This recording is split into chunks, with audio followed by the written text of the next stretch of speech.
Një yll që shkëlqeu në skenën e artit skenik Pejan.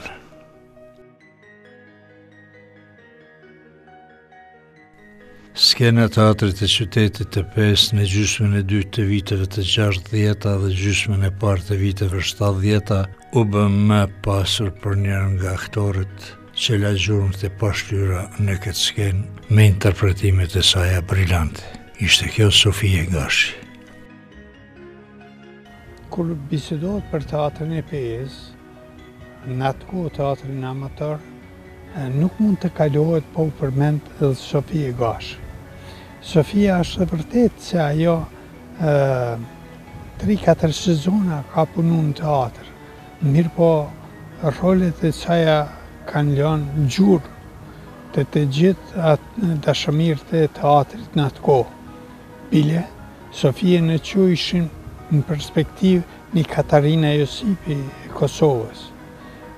Sofia pati role në 4-5 shfaqe, në atë kohë mirë po roli i Diles ishte ai i cili dominoi dhe i cili edhe sot të gjeneratat që kanë pas rastin të shikojnë është prezent. Të flas për teatrin e Pejës të viteve 70-ta, unë do t'a lidhja me aromën. Është pak sa e çuditshme, po ende e ndjej aromën e atij ambienti ku bëheshin provat në tavolinë, ende kam përpara atë mbulesën e gjelbërt, një ambient ku përzihej edhe aroma e duhanit. Gjatë bisedave si prindi me fëmijë, mua dhe motrës shpesh nana në ka fol për teatrin e Pejës, teatr i cili është themelu shumë herët. Edhe gjyshi ka fol për teatrin para se të filloj nana të luajë në trupën e teatralit Pejës. Shumë shpesh ka fol për personat veçantë. Gjatë luajtjes në drama të ndryshme, ka përmend kolegë, batuta të ndryshme gjatë provave, kur kanë luajtur, shumë shpesh e ka përmend Dilen, sepse ka luajtur atë rol me pasion, ka luajtur edhe rolet të tjera. Mirëpo në shpe është ndëgju kryesisht për Dilen, për veprat e Josip Rrelës, cilat më vonë ne si nxënës shkollë fillore të mesme i kemi lexuar.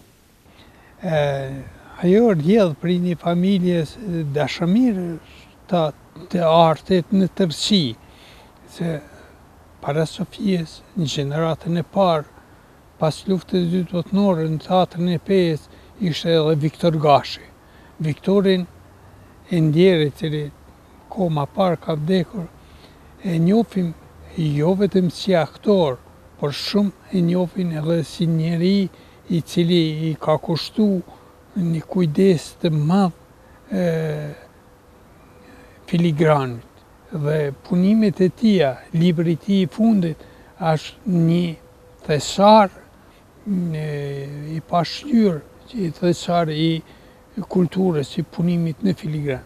Por të ndalem të Viktorin si aktor, i cili ka qëndru shumë kohë në drasat e teatrit të Pejës, ai ka realizuar shumë role të cilat kanë mbetë të pashlyera, qoftë në drama, qoftë në komedi. Pastaj përmend edhe Viktor Gashin, i cili aso kohë thot e ka bind me shku me luajtë në teatr, si vajzë e re që ka qenë. Për poshtë Viktorit, Sofies kemi edhe një varg aktorësh të mirë të teatrit të Pejës, të cilët në një farë mënyre e kanë vazhduar rrugën e atyne më të vjetërve, siç ishte Ragip Logja, për shembull, i cili kalojnë të teatrin kombëtar, teatrin krajnor atëherë, Ahmet Spaheu, edhe një varg tjerë që në Reden Logja, të cilët erdhen këtu dhe ban karrierën në Prishtinë. E me këtë po përmendi se Teatri Pejës ishte një burim i talentëve të cilët i kaleshin për masat e komunës, edhe bile edhe të Kosovës në atë kohë. Unë i përkas gjeneratës të rinjve që ishim në gjimnazin atëhershëm të Pejës, të vitit 1973-74 diku, dhe drama e parë në të cilën kisha pata luajtur atëherë ishte drama psikologjike, do të thosha, e Artur Milerit, në Ngjarjen e Vishi, me temë nga lufta e dytë botërore.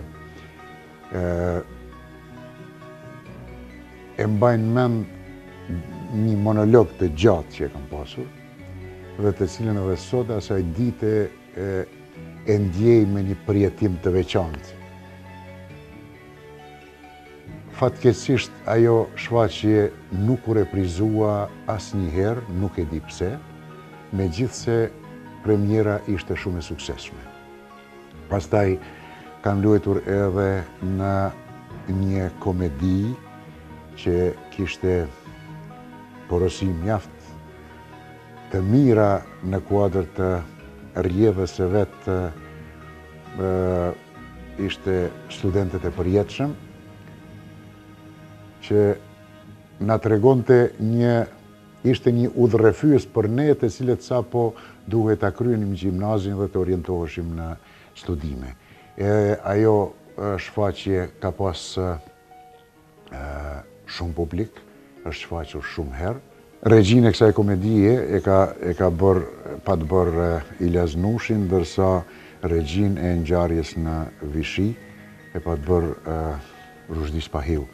Në kohët e fundit, posaçërisht pas daljes në pension, sepse si mësuese që ka qenë shumë e përkushtuar ndaj profesionit të saj, por me daljen në pension ka pas kohë edhe me evoku kujtime të kohës kur ka luajtur në drasat e teatrit në Pejë.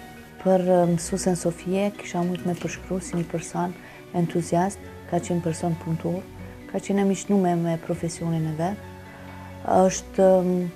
i ka dish fëmijët, mu më ka rasis se kom jetu 20 vjetë në familjen në tëne, më ka rasis që ka më qenë për pos fëmijëve që ju ka jetë mësim, edhe prindve të vetë ju ka jetë mësim, ka punu si mësuese 45 vjetë. Ka dalë në penzion me një përvoj 45 vjeqare, që ka do më thonë që shumicën e jetës ajo e ka kalu me nëzancë. I ka përcil 2-3 gjenerata. Kujtohet kur kemi dalë në qytet, shumica e njerëzve e kanë përshëndet, ju kanë afru, po e kanë pasi si një tafër të vetën. Me mbaj men që gjyshja ime më ka marrë shumë në shkollë, po mbaj shumë pak me ndato fragmente, vetëm disa fragmente me gjeneratën time kur shkoja, e mbaj men si gjyshe, ajo më ka mësuar të shkruaj bukur, të jem pedant, të lexoj rrjedhshëm, më ka ndihmuar shumë me detyrat e mia. Gjyshi, me që ishte person pak me liberal, nuk ka pas të lashe. Po flas sepse në kohën në cilën ju keni luajtur në teatr, ka qenë pak më vështirë vajzat të shkëputen nga familja, bile ka qenë edhe pak tabu dhe arsimimi të në atë kohë, mos flasin që është, do të thonë ajo ka pas guximin edhe baba i saj edhe ajo që të bën pjesë një teatri, të ofrojnë vlera këtij qyteti, një vlerë e cila ka mbet dhe unë po shpresoj që tash me teatrin profesional këto vlera do t'i kthehen këtij qyteti dhe qytetarët e këtij vendi do të dinë që ta çmojnë këtë vlerë dhe të shkojnë sa më tepër dhe të përcjellin drama, komedi apo çka do që ofron teatri profesional sot në qytetin tonë.